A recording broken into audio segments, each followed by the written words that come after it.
Welcome to the internet. No, I don't know where that came from. I knew that was going to happen. Welcome, everyone. You've clicked on this video, so you know exactly what it is, you lovely, lovely lot. That loud noise there was Ben.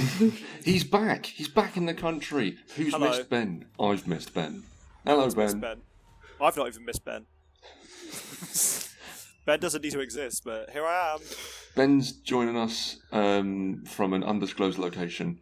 I'm joined physically by Matt, who's sat next to me. I can touch him, but I don't recommend it. Yeah, that doesn't go well. No, he's been known to bite. Yeah, hello everyone. So, you clicked on this one, so you obviously know what's going on. So, the new Battlefield has been announced.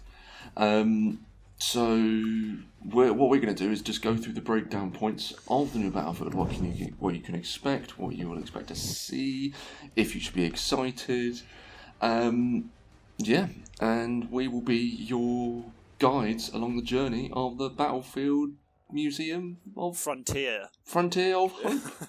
Yeah. That title's awful and it needs work, but sit down, get a brew. We're going to go through the breakdown points of Battlefield. Woo.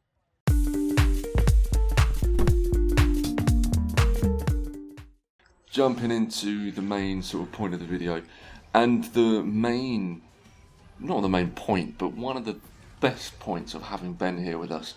He is probably the most insightful person that we have on our XNVR staff about Battlefield. How long have you been playing the series for? Oh, mate. Can't remember. Nice since one. Battlefield. Oh, since Battlefield 2, I think. But I mean, I played a little bit of Battlefield 1942 and Battlefield Vietnam, and even the arcade version on the Xbox 360 that came out. That was pretty good. Yeah, I've been playing it for a while though, so it's good to compare what this one's going to be like in comparison to the ones that have come out, especially more closely related to 2142, which of course this game is set 100 years before. Yeah. So, you've been playing a hell of a lot more than I have. I jumped on the bandwagon of Battlefield 5. Yeah. Yeah. My problem is I grew up with Call of Duty, stayed with Call of Duty, and then I think the last one I played was Call of Duty 3, I think. And then I just got bored, and then I just wanted a shooter to play along with you two. And then you two recommended Battlefield, and I loved it. It's a difficult curve to get around with being so many people online, but Yeah. I love the scale of like the maps and everything as well was a lot larger than it was compared to like Call of Duty or anything like that. So having to deal with that is yeah, like you said, it's a learning curve, but it's one you've not really got around at all because you're still shit. But yeah, that's true. Yeah, I'm the most bang average player you'll find. Yeah. you're good meat. Yeah. Cheers, bud. Yeah, I'm glad you're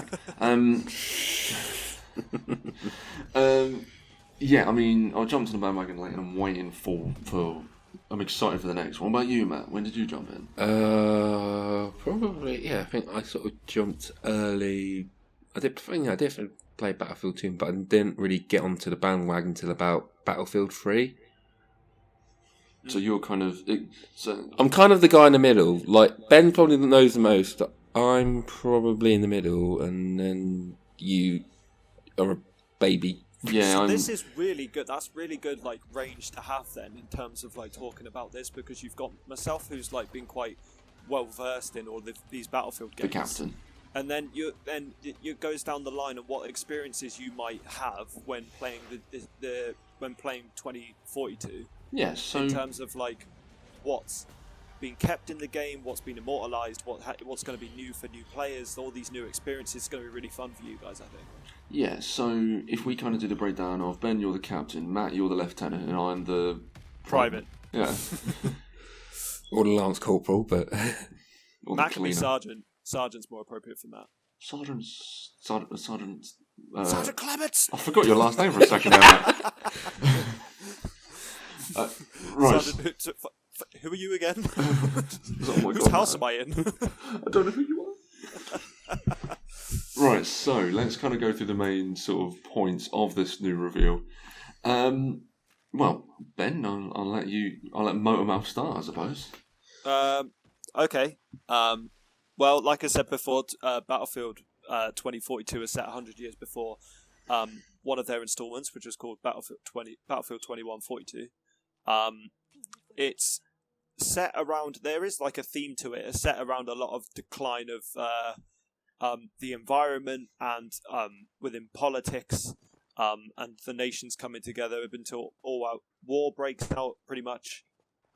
So there is that, but you don't really get that until like you start reading on their website itself, because of course the reveal trailer or the reveal cinematic was more towards the chaos that you experience on Battlefield Online in multiplayer games, and it's geared to more towards how the players behave, instead of like showing you like what normal games do on their trailers, which is sort of like, oh, this is how you should play the game, or so on and so forth. It's captured and immortalized those player experiences from previous games into that, and I think that's a friggin' top job that DICE has done there. Honestly, I think that's amazing work. And so, let me just think.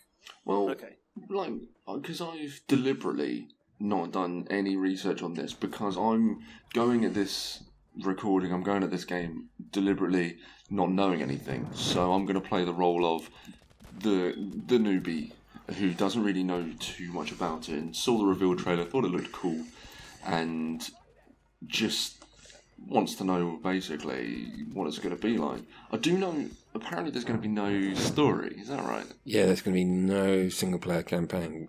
Is there not? Okay, so, that's something I didn't know, but yeah, fair enough. Okay, so it's completely multiplayer then. Yeah, they're binning it off. I don't know if there'll be some kind of mode to do on the side of it, but yeah, there's no. Some war stories, wasn't it? Yeah, last two games were war stories. Yeah.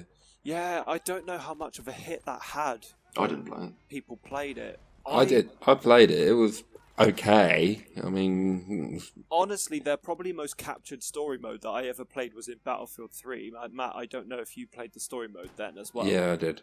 It was sort of on the verge of a bit Call of Duty, but it felt more like a TV series.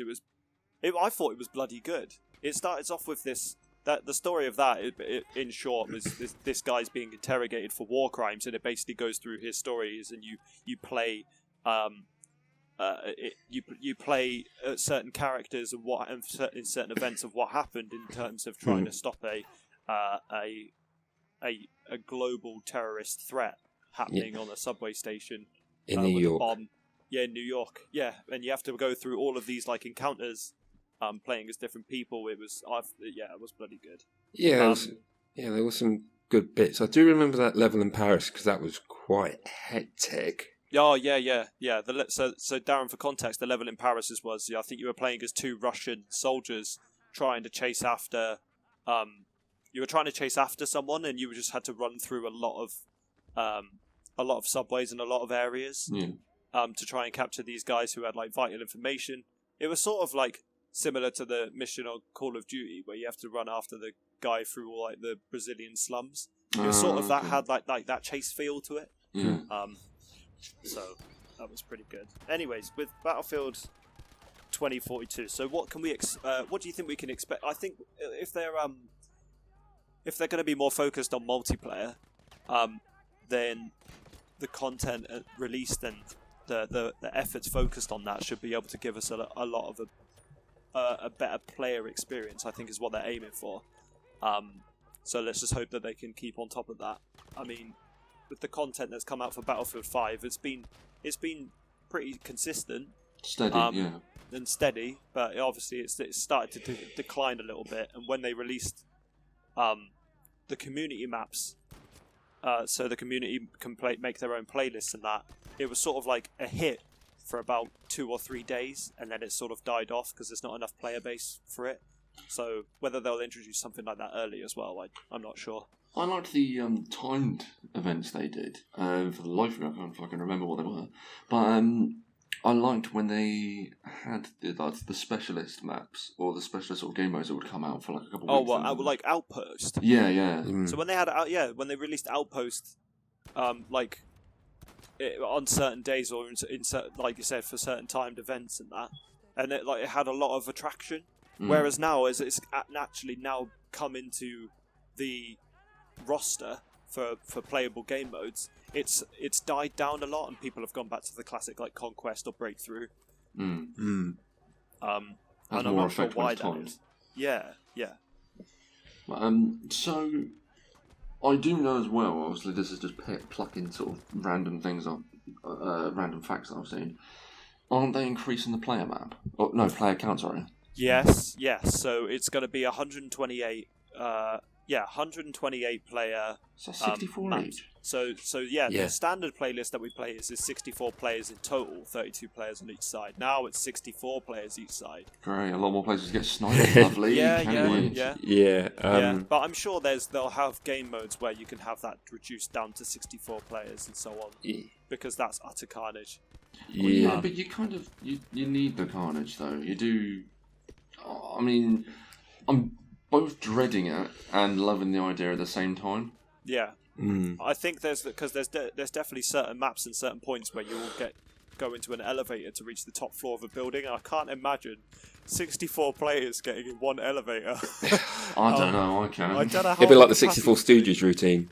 Yeah. Everyone I don't know how people are going to be able to cope with that, but we'll see. Yeah. I also just want to mention about the 128 player maps. Apparently, as I said, did a bit of reading up, probably a little bit more. The 128 players is only for the people who've got the next-gen consoles, it seems. Oh, is it really? Yeah. That would make sense. Yeah, so, and like 64 for like the old Xbox One and PS4, which... Oh, so you two will be fine, but I'll be in a lobby by myself. Yeah, but by then your hedge fund for... your hedge fund for the Series X will have... The Hypocrite Fund. Yeah, which, by the way, viewers, is open, and I am taking donations. Oh dear. Please help me. I'm ever so poor. Okay, well, it makes sense, but segregating the two off, if you kind of take out the fact that no. Add in the fact that the consoles are pretty difficult to get hold of still at the moment. Yeah. Is segregating off... is it worth it? Or is it purely to accommodate the extra players? Like, for example, are they segregating off for the sake of it, or is it purely because that hardware can handle it? I think, because I think since they've gone to 128, as I'm reading up a thing, like for like the big maps, the like sort of like control points, that's where I think it's going to be mostly be there. I mean, yeah, I think there'll still be like the normal 64 player lobbies out there. So I don't want to be left out. Good, fine. Someone hand me an X. Yeah, but I reckon they're going to still be able to have like the 64 player lobbies, which a lot of the others are still going to be able to join in on. So we can But yeah, I think if it does that, it just shows another version of consumer choice where game companies are therefore like making games for the next gen consoles, which are forcing others to try and get into buying the next gen consoles instead of staying on the previous gen, and they're not really accommodating for that as much, which is a shame. But I mean, we're talking about EA here, so yeah. I mean, I can't imagine they give too much of a shit about me going, hello, I would like to play with my friends, and I can't imagine they'll give a shit. I don't know. Yeah. But I guess it's something to sort of think about, because when is this out? It's out in November, isn't it? About in October. It's out in October time, yeah. So hopefully by then, maybe the consoles will be easier to get hold of, possibly. So maybe by then it will make a bit more sense. Yeah. Well, yeah. They're saying this. I'm on their website. It's saying they've got 128 player battles. So whether they'll have lobbies suited for 32 players or 64 players is yet to be seen. Right. Okay. So we skip ahead to the other points that are readily available. Yeah. Okay. Yeah. Sure. So we'll dive into like what we've seen so far in terms of like the cinematic trailer and the gameplay trailer, and what we can take from those points there. So obviously we've seen a lot of like I'd like to say futuristic tech, because if you look into 2142, the tech in that was like super futuristic. You're talking like hover tanks, the aeroplanes and stuff like that. The helicopters were using like jets instead of like rotary propellers, that sort of thing. So I think that the tech that we've seen in some of the stuff that we have seen anyway in the trailers, such as the like, I'm going to call it the War Dog, because it's yeah, I think that's what it is. Pretty much the I don't know if you guys seen it, the robotic dog, which like gets deployed and then starts running around with a massive gun on its back. Yeah, I saw something of it. I don't really. The tanks have got a little bit more of a futuristic feel with the shape that they look like as well, and obviously the wingsuits. Yeah, That's pretty like advanced, especially for Battlefield. I think that's going to be pretty awesome. What else do they have? Oh, and of course they're bringing back like the global events, which is featured heavily in these trailers, such as the tornado and the huge rocket that lights up as well. That I think was taken more from Battlefield 4.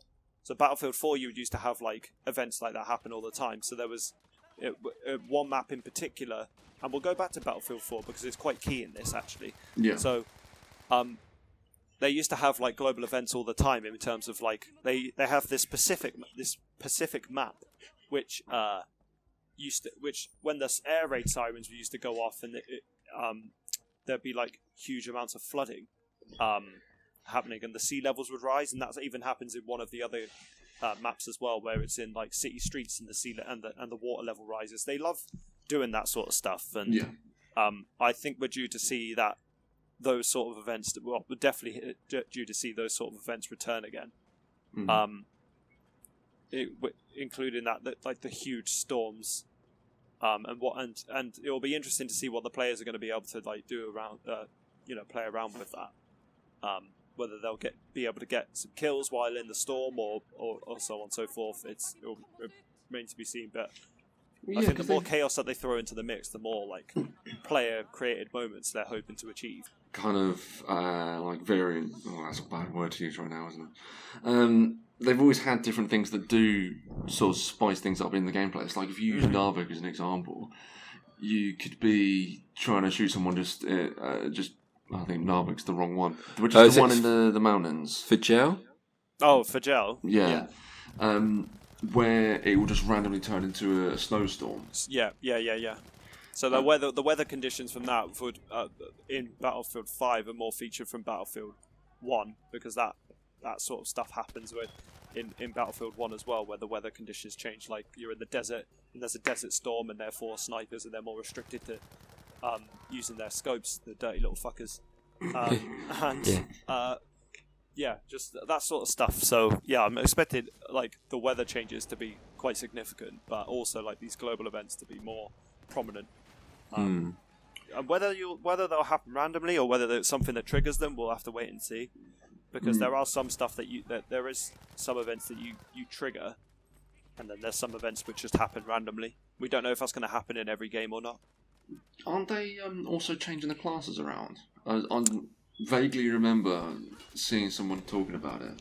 So it might be new. I've looked into this because I think they've already changed the classes around. So the medic was a standalone class in like the previous games, such as Battlefield 1 and Battlefield 5, because the engineer role wasn't necessarily needed. That just came under the support class.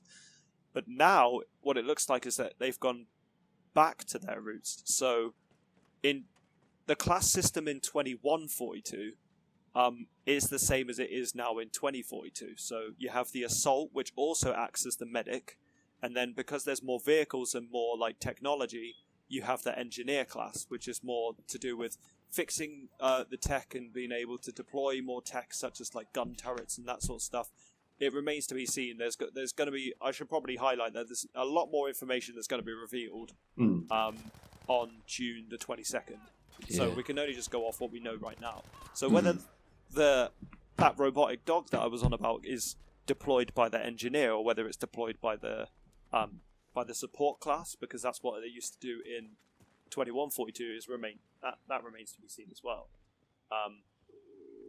But yeah, so the classes have been definitely revamped, so that you have like the medic class like then subsidized into different classes. One of the points that someone brought out was that during the gameplay trailer, like every single class had a rocket launcher on their back. Now I don't know how true that is, or whether they just did that because it's in an alpha, and they just had to use a player icon or something like that. But that's mental. Like, medics are OP enough without rocket launchers. I don't need that in my life. Yeah, that's crazy. It makes me think like how much is this game going to be featured on the vehicles that are going to be used in it? Like, are they thinking that the vehicles are OP enough that they need to give every single class a rocket launcher, like, to deal with that? Because that's that's mental in my eyes. Like that like. It's bad enough, especially when you're in a tank in Battlefield 5 and you just have like a swarm of people coming over with rockets. I can't imagine every single class having that capability. I don't think there's a point to that, really. Like there'd be no point in gearing everyone with the rocket launcher. I like to think that's purely they just needed a player model, but I don't know. That puts me on edge a little bit. Yeah, I think we're gonna. I think we're in for a lot of surprises in terms of like what gadgets and what utilities you're going to be able to use. So let's go with the obvious one that we've seen, which everyone like loves to see in a game or hates to see in a game. It's a bit like Marmite, which is the grappling hook. To be quite frank, I'm quite thankful it's not wall running. As soon as you put wall running in, it's like an instant turn off for me. Yeah, I'm just like, no, I'm done. Because then it turns into what Call of Duty then became, where it was just jumping around and... Oh, man. Exactly. Yeah, it really put me off. I still think that you'll be fighting like in all directions on this game.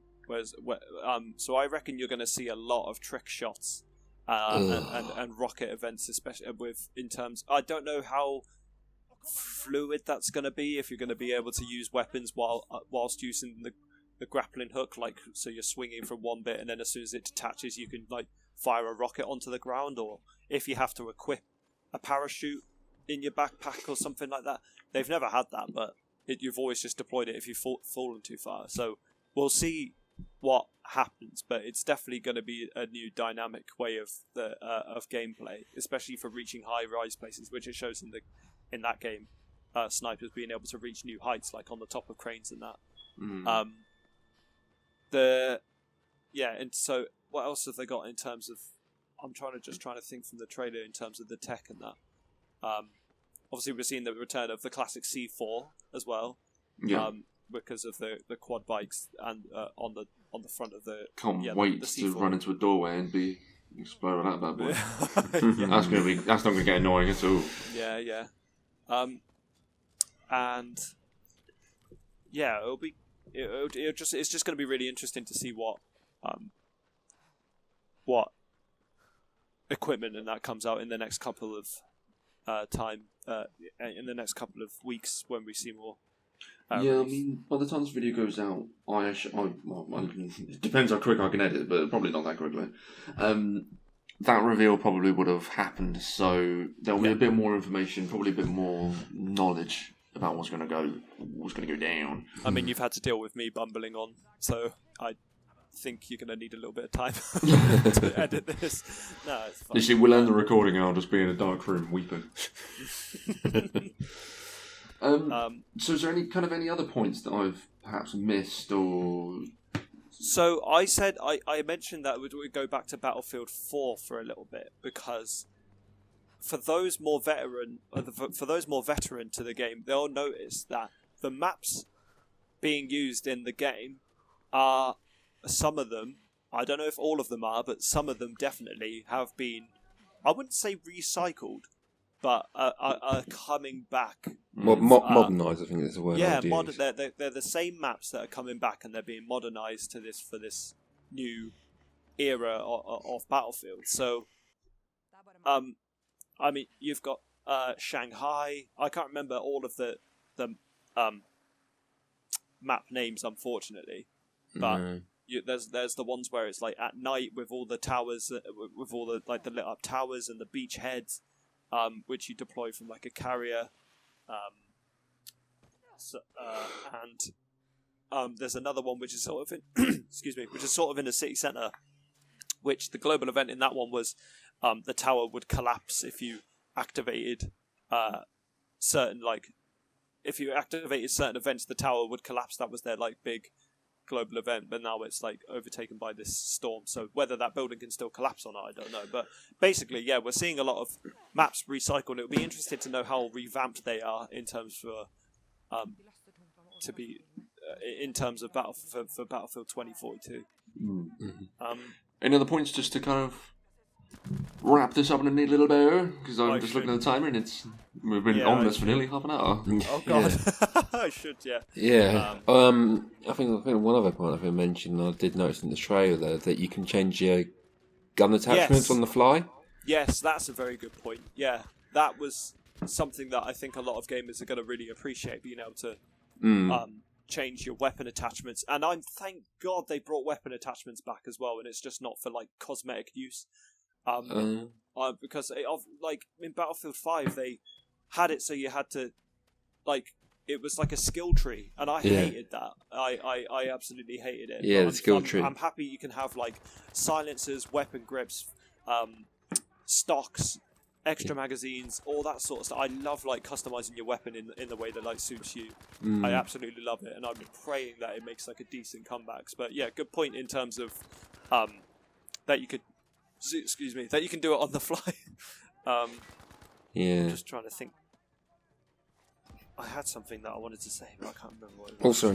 Also another thing, and another point to mention. Remember the days when every single game company was like saying, "Oh, we need to follow Fortnite," and saying, "Have a battle royale." Yeah, they brought in this one, and does anyone play it? I think we played it like twice. Oh, Firestorm. Yeah. Well. Yeah, I think it's yeah, it was an interesting take. I think a few people play it, but it's definitely not as busy as it was when it first came out.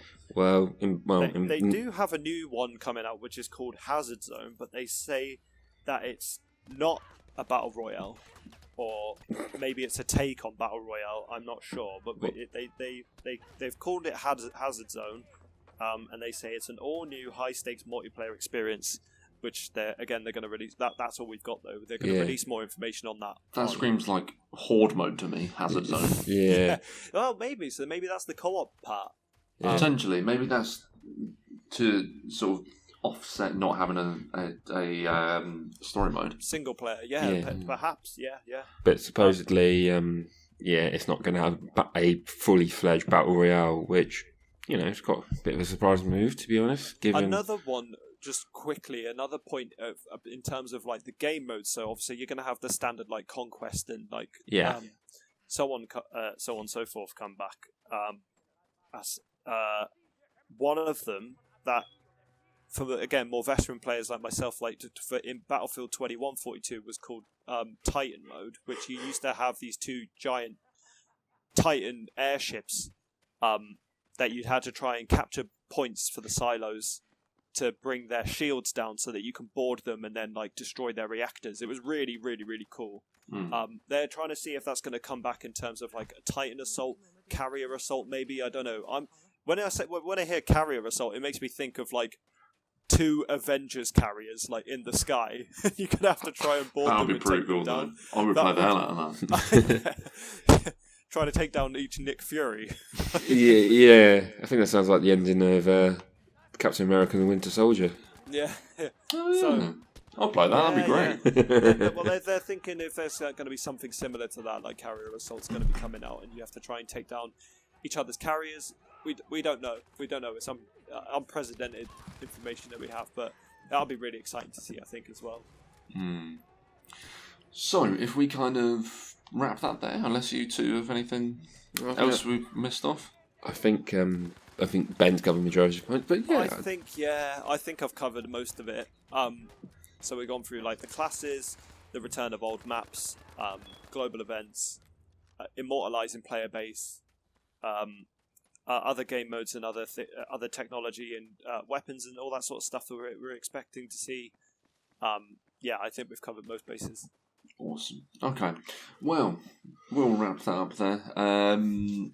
So if you've enjoyed this breakdown of the new Battlefield that's coming up, don't forget to give us all the good stuff.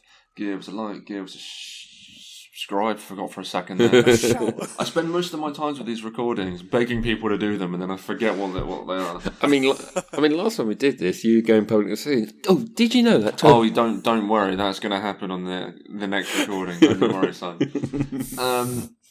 So give us all that, it helps us out. And we have been Darren, Matt, and Ben, all three of us. Yeah, all three of DMB. I think it's DBM, DBM. Whatever. All three are DBM. We will see you all in the next one. Good fly. Good fly, and goodbye, and good rye.